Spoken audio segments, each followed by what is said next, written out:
ఒక కొత్త మొబైల్ తీసుకున్నాక అలాగే కొత్తగా పెళ్లి చేసుకున్నవాడు ఒకటే ఆలోచిస్తాడు, ఛా ఇంకా 4 రోజులు అవుతే మంచి మోడల్ దొరికేదేమో.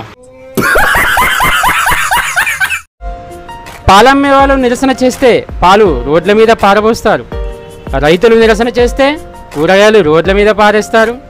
దేవుడా, ఈ బ్యాంకు వాళ్ళకి ఎప్పుడు వస్తుందో ఇలాంటి బుద్ధి. అమ్మాయిలను ప్రేమిస్తే IAS అవుతారు, అదే అమ్మాయిలను వదిలేస్తే IPS అవుతారు. కానీ అదే అమ్మాయిలను పట్టించుకోవడం మానేస్తే రతన్ టాటాలు నరేంద్ర మోడీలు అవుతారు. ఎవరన్నారు అబ్బాయిలకు ముందు చూపు ఉండదని? ఒక్కసారి అమ్మాయిని అబ్బాయి వైపు నవ్వి చూడమనండి. పెళ్లికి కావాల్సిన సూట్ నుండి పిల్లలకు పెట్టే పేర్లతో సహా మొత్తం ప్లాన్ చేసేస్తారు.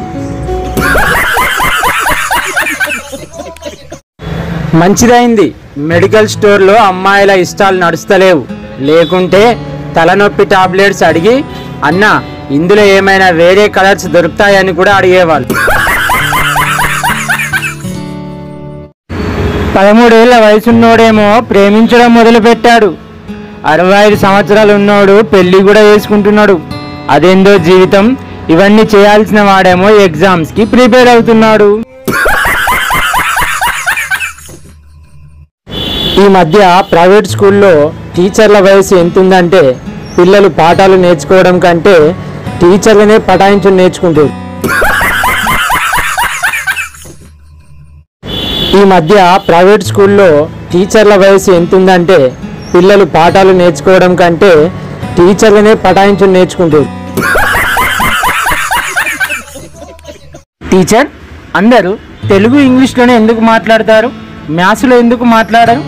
టీచర్, రేయ్ ఈరోజు 6:60 అయినా 60 120 అయినా నీ 2 దవడల మీద 4 దెబ్బలు కొడితే నీ 32 పనులు బయటపడాలి బిడ్డ. ఓకే టీచర్, తెలుగు ఇంగ్లీష్లోనే మాట్లాడుకుందాం, మ్యాథ్స్ భాష చాలా భయంకరంగా ఉంది. ఒక అమాయకుడైన పల్లెటూరు వాడికి ఉరిశిక్ష పడింది. వాడిని జడ్జి ఇలా అడిగాడు, నీ చివరి కోరిక ఏమైనా ఉందా? వాడన్నాడు, నాకు బదులు మీరు వేసుకోండి ఉరిశిక్ష. మీ ముందు భోజనం పెట్టుకొని తినలేని పరిస్థితి, కంటి నిండా నిద్ర వస్తున్నా పడుకోలేని పరిస్థితి. ఈ జబ్బుకు కారణం ఏంటో తెలుసా? అదే మీ చేతిలో ఉందే. మంచి భార్యలంటే ఇబ్బందులు పెట్టరు, అబద్ధాలు ఆడరు, డబ్బులు అడగరు, షాపింగ్లు చేయరు. అసలు అలాంటి వాళ్ళు భూమి మీదనే ఉండరు. ఒకతను నదిలో పడి వినాయకా నన్ను రక్షించండి, వినాయకా నన్ను రక్షించండి అని అరుస్తున్నాడు. కాసేపట్లో వినాయకుడు నది ఒడ్డున ప్రత్యక్షమై నవ్వుతూ నాట్యమాడుతున్నాడు. భక్తుడు, వినాయక రక్షించమంటే మీరు నవ్వుతూ నాట్యం చేస్తున్నారే అని అడిగాడు.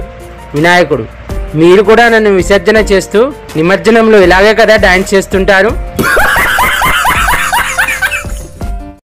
ఒకవేళ మీ బరువు భూమి మీద 100 కేజీలు ఉంటే బుధగ్రహం మీద 48 కేజీలు ఉంటుంది. అలాగే చంద్రుని మీద మాత్రం కేవలం 16 కిలోలు మాత్రమే ఉంటుంది. కావున మీరు లావు లేరండి, తప్పుడు గ్రహం మీద ఉన్నారంతే. మీ తిండిలో ఎలాంటి మార్పు చేయకండి, కేవలం గ్రహాన్ని మార్చండి.